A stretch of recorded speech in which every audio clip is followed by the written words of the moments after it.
സൂര്യയെ നായകനാക്കി മണിരത്നം സംവിധാനം ചെയ്യുന്ന കാറ്റുവെളിയുടെ ഉടൻ തിയേറ്ററുകളിലെത്താൻ ഇരിക്കുകയാണ്. സായ് പല്ലവിയെയായിരുന്നു ചിത്രത്തിനായി ആദ്യം പരിഗണിച്ചത്. എന്നാൽ ഷൂട്ടിങ്ങിന് തൊട്ടുമുമ്പ് ആ വേഷത്തിലേക്ക് മറ്റൊരാളെ തെരഞ്ഞെടുക്കുകയായിരുന്നു. ചില രംഗങ്ങൾ അഭിനയിക്കാനുള്ള ബുദ്ധിമുട്ടും കഥാപാത്രത്തിനുള്ള മെച്യൂരിറ്റി ഇല്ലെന്ന് തോന്നിയതിനാലുമാണ് താരത്തിന് ചിത്രം നഷ്ടമായതെന്ന് അന്ന് വാർത്തകൾ വന്നു. സ്ക്രിപ്റ്റിൽ വന്ന മാറ്റമാണ് ഇതിന്റെ യഥാർത്ഥ വസ്തുത എന്ന് സായി പല്ലവി വ്യക്തമാക്കുകയും ചെയ്തു.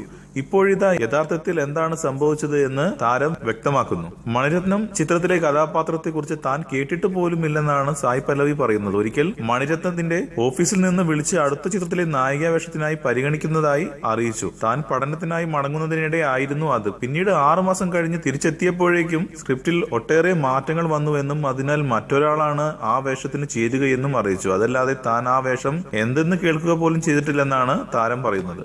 കൂടുതൽ സിനിമാ വാർത്തകൾക്കും വിശേഷങ്ങൾക്കും ഇപ്പോൾ തന്നെ സബ്സ്ക്രൈബ് ചെയ്യൂ മലയാളം ക്രിയേഷൻസ്.